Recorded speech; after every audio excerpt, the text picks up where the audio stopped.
As the Me Too movement has empowered victims of sexual harassment and assault to speak up, a number of prominent individuals in the business, entertainment, media and political worlds, most notably Harvey Weinstein and Kevin Spacey, have been implicated. On Tuesday, several noteworthy figures in the sports broadcasting world were also implicated. Jamie Cantor, a former wardrobe stylist for the NFL Network, filed an amended complaint in Los Angeles Superior Court against NFL Enterprises. In it, she names producers and on-air talent as subjecting her to unlawful discrimination and retaliation. Those named include former executive producer Eric Weinberger, who is now president of the Bill Simmons Media Group, as well as current and former on-air TV analysts Marshall Faulk, Ike Taylor, Warren Sapp and Heath Evans. Cantor, whom the NFL Network fired for allegedly stealing property and who filed an original and less detailed complaint in October, demands financial compensation for non-economic injuries related to mental suffering, emotional anguish and humiliation, as well as economic injuries for loss of wages, salary, benefits, back pay, front pay and future lost income and benefits. Bloomberg first reported on Cantor's suit. Lawsuit depicts the NFL Network workplace as sexist, ageist and abusive. The details shared in Cantor's amended complaint are deeply disturbing. Before describing them, it is worth noting that they are allegations at this stage and have not yet been proven in court. With that caveat in mind, Cantor, through her attorneys Laura Horton and Flor Deary, levels serious accusations against her former employer. For example, she charges that Weinberger sent her nude pictures and would also text her with comments such as saying she was put on earth to pleasure him. Cantor also contends that Evans sent her nude photos. If Cantor possesses these texts, it would be very powerful evidence of discrimination and a hostile work environment. Other allegations in Cantor's complaint are based not on physical or electronic evidence but rather on her recollections of events and conversations. For instance, she claims that Faulk would ask her deeply personal and invasive questions about her sex life, such as her favorite sex position, whether she liked oral sex, and whether she dated black men. Cantor also asserts that Faulk would greet her by fondling her breasts and groping her behind. Cantor also recalls Sapp urinating in front of her in the restroom and telling her, "Sorry mama, but your office shouldn't be ours, sir." Further, she claims that Evans would make sexually inappropriate comments to her, such as "You're making me horny," and that he needed to get in you deep and hard. Cantor charges that her complaints about this alleged misconduct did not lead to corrective action. Cantor's recitation of facts also implicates Eric Davis and Donovan McNabb, both of whom host radio shows on ESPN Radio. Davis, Cantor asserts, made lewd comments around her while McNabb allegedly sent her inappropriate texts. Cantor's employment with the NFL Network ended in October 2016, when she was fired after being accused of stealing clothes. Cantor categorically denies the accusation and insists that the NFL Network fired her as punishment for not going along with the abuse. Cantor also contends that the NFL Network has defamed her and made it difficult for her to obtain other work. Further, Cantor points out that her age is relevant in how she was treated. She was 51 years old when fired and was replaced by a 30-year-old employee. Understanding Cantor's legal claims. Cantor's amended complaint contains 11 causes of action, also known as claims. Most of the claims contend that Cantor was subjected to discrimination on the basis of her gender and age, or that she was subjected to sexual harassment and a hostile workplace. She also includes a claim for defamation. In arguing that she was subjected to discrimination, Cantor charges that she was treated less favorably than others because of her gender and age. NFL Network supervisors and employees, Cantor asserts, conspired to engage in such discrimination. Their cold and callous misconduct, Cantor claims, was designed to both humiliate and degrade her and to bully her into submission. Cantor also highlights that even NFL Network supervisors who themselves did not partake in misconduct were either aware of it happening or should have been aware. They, Cantor stresses, failed to take immediate and appropriate corrective action. From a legal standpoint, Cantor's lawsuit would more likely prevail if she can prove that she alerted her supervisors about misconduct and they ignored or downplayed her concerns. Evidence also matters. As mentioned above, if Cantor possesses the implicating texts sent by her male coworkers, she would have a powerful argument that her gender led to disparate and hostile treatment. Cantor also believes that pretrial discovery would lead to evidence showing that she was not the only victim.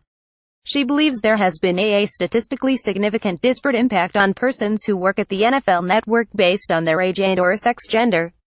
A claim about a hostile work environment is normally strengthened if it can be shown that similarly situated employees were subjected to similarly unlawful treatment.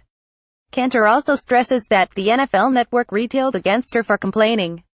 She contends that being subjected to bullying, humiliating, mocking, and belittling led to no corrective action.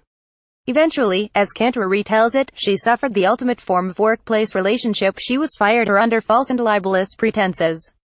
As to her defamation claim, Cantor charges that the NFL Network has made false representations about her to third persons. Such representations, Cantor asserts, include accusations that plaintiff violated company policies, stole company property, and nobody should work with her. Cantor contends that such defamatory bad-mouthing has led to a reputation of her in the industry as a dishonest and bad employee. Whether Cantor possesses actual evidence of defamation remains to be seen. Texts, emails and witness statements from persons with whom NFL Network employees communicated would likely be crucial in a trial. NFL Network, its apparent decision to not yet settle and how it will respond as a starting point. It is interesting that the NFL Network was apparently unable to reach a financial settlement with Cantor before she filed an amended complaint that named names and became newsworthy. It's unclear whether the two sides engaged in settlement negotiations, but most likely they did, and it is most likely the NFL Network was warned that names would become public unless a financial settlement was reached. Perhaps the NFL Network is certain that Cantor's allegations are false or grossly exaggerative and that the network will prevail in court. However, if Cantor possesses the aforementioned texts, she would begin with powerful pieces of evidence. Also, even if her legal arguments are ultimately unproven in court, they are nonetheless damaging in and of themselves, particularly in this current social climate. It seems that the NFL Network realizes that as it has suspended Falk, Evans and Taylor in response to Cantor's amended complaint and the media attention it is stirring. The NFL Network offered a statement late Monday night on the allegations. Marshall Falk, Ike Taylor, and Heath Evans have been suspended from their duties at NFL Network pending an investigation into these allegations. An ESPN spokesperson also used similar language. "We are investigating and McNabb and Davis will not appear on our networks as that investigation proceeds. In the coming weeks, the NFL Network will respond to Cantor's amended complaint and will deny her claims." The NFL Network will also ask that the court dismiss Cantor's lawsuit. If the lawsuit is not dismissed, the case would move to pretrial discovery, where current and former NFL Network employees would have to testify under oath and share texts, emails and written notes. Depending on what is discovered, pretrial discovery could lead to serious embarrassment for individual persons associated with the NFL Network and possibly for persons associated with affiliated entities, most notably the NFL, which owns the NFL Network. The NFL Network would likely try to settle the case long before such pretrial discovery commences. The NFL Network will also offer legal defenses. One likely defense will be to portray Cantor's assertions as factually untrue or as grossly exaggerative. The NFL Network will contend that Cantor can't show by a preponderance of evidence that any of her claims are true and that her conditions of employment never changed as a result of her interactions with male coworkers. Of course, if Cantor has the aforementioned texts, she begins with at least some damning evidence. If she can also establish her recollections of what NFL Network employees told her or acted around her, she would then obtain additional persuasive evidence of being subjected to discrimination and hostility. Cantor would likely need witnesses, such as former coworkers, to vouch for her recollections, otherwise it could lead to a she said, he said evidence problem where it may be unclear to jurors who is telling the truth. The NFL Network might also bring up mitigating facts. For instance, the company probably has a workplace sexual harassment policy. If NFL Network employees were required to undergo training in the policy, the NFL Network could say that it took reasonable steps for an employer and that it should be judged accordingly. Such an argument would be strengthened if a workplace discrimination policy was actively enforced and if the network could show that there is a track record of employees being sanctioned when they violated the policy. As an additional defense, the NFL Network might contend that Cantor erred from a procedural standpoint. For example, if Cantor knew that in order to file a sexual harassment complaint at the NFL Network she was obligated to inform the Human Resources Department, but she instead notified a different department or her supervisor, the NFL Network might argue she did not take the necessary steps to notify the company. The allegations impact multiple media organizations in the near term. Falk appears on the network's signature morning show, NFL Game Day Morning, and is one of the most prominent on-air faces.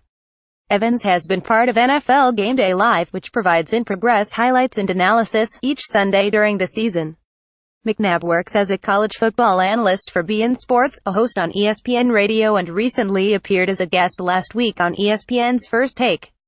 Davis works for ESPN LA Radio in Los Angeles and also was an NFL contributor to FS1 studio shows. On Tuesday morning, a Ringer spokesperson issued this statement to C.com. "These are very serious and disturbing allegations that we were made aware of today.